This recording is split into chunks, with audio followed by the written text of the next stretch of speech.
I truly wasn't going to review this figure at first because it's not worth your time and it's not worth my time. And I'm going to be 100% honest with you with that. But in my research after purchasing the figure, because, I didn't buy it with the intentions of making a video off of it. I had a gift card I received for my birthday and I bought two figures that I really wanted, and I literally had $10 left. So I was like, I don't want this 10 to go to waste, but what am I going to spend it on? Oh, look, a cheap Vegeta. Why not? I have a rule. So I have or not a rule. It's like an unspoken rule for me. Figures I constitute as display figures and figures that are kind of delegated to desk figures. So if you're a figure that goes to my desk, most likely you're going to be glued by the feet, or not glued, you're going to be like gorilla taped to the desk, so you can't move, you're stuck in whatever position you're in, and that's your stationary spot. That goes for my Batman figures, all of my other Dragon Ball figures, my Daenerys Targaryen, my MODOK, my I think I have an Obi-Wan and Mace Windu that recently went over there. They're not they're not glued. They're just kind of standing there. I have a Kylo Ren. I have a Storm Clone Trooper. I have an Undertaker. He's kneeled in the rest in peace position just to pay homage to my Green Ranger, the OG flip head Tommy Ranger toys from the Mighty Morphin Saga. So yeah, there are certain figures that I delegate to my desk. That doesn't mean they're less valuable, doesn't mean they're less important. They're just figures that I consider desk figures. This is a desk figure in the sense of it's a desk figure as when I'm looking for a desk figure, I don't care about the price, I don't care about the brand, I don't care about who makes it. It represents that character that I enjoy and like, then I am 100% happy with it. This is the perfect example of a desk figure. Some of my desk figures technically should not be desk figures because they're some nice Black Series, WWE Legends. They're pretty decent figures. I think there's some NECA. There's stuff over there that really shouldn't be desk figures, but that's where they're placed, It happens, but this is the definition of a desk figure. If you're wondering, Ramses, what's a desk figure? Well, this is. You can barely pose it.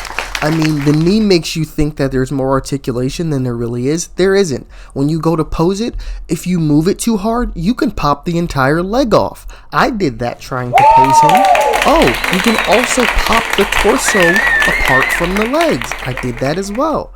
The arm pops out. And guess what? If you try to replace the fist and put on the open hands, they don't pop in, they just fall off the second you try to pose it. The feet, I was trying to pose the feet, ended up having the feet fall off. So no, this isn't the figure you pose, this isn't the figure for display. This is the figure that's going to stand exactly like that and look like Super Saiyan 4 Vegeta. Now, here's where I got frustrated. In my research to see, let me just look and see what people are saying about this figure on the internet. Is there any hype? The few videos I did find were people spending 15 to 20 minutes talking about this figure. Excuse me, what do you need to talk about this figure for 15 to 20 minutes? Are you just trying to milk views off of people? Like, there's nothing that makes this figure worth it. I honestly can't even think of something to talk about for this figure for 10 minutes. Like, this figure is a piece of shit. He is a desk figure. Like I said, a desk figure. He's going to stand on my desk in the corner behind my other 3 Gokus and my other 2 Vegetas, and that's just where he's going to be. And that's going to be fine. There's a $10 figure from Bandai's cheapest Dragon Ball figure brand, which is a thing I've noticed with a lot of their figures. If it's not SH Figure Arts, their figures are the most flimsy, cheap, crappy things you'll ever buy. And even when I was a kid, I noticed that was a problem too. I had multiple Vegetas and Gokus where the arm or the hand just broke off completely, and that was it. There was no way to put it back on.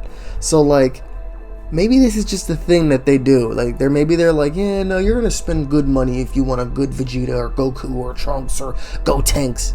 So no, I'm not gonna spend 10 to 15 minutes trying to explain to you why this figure is worth your time, because it's not.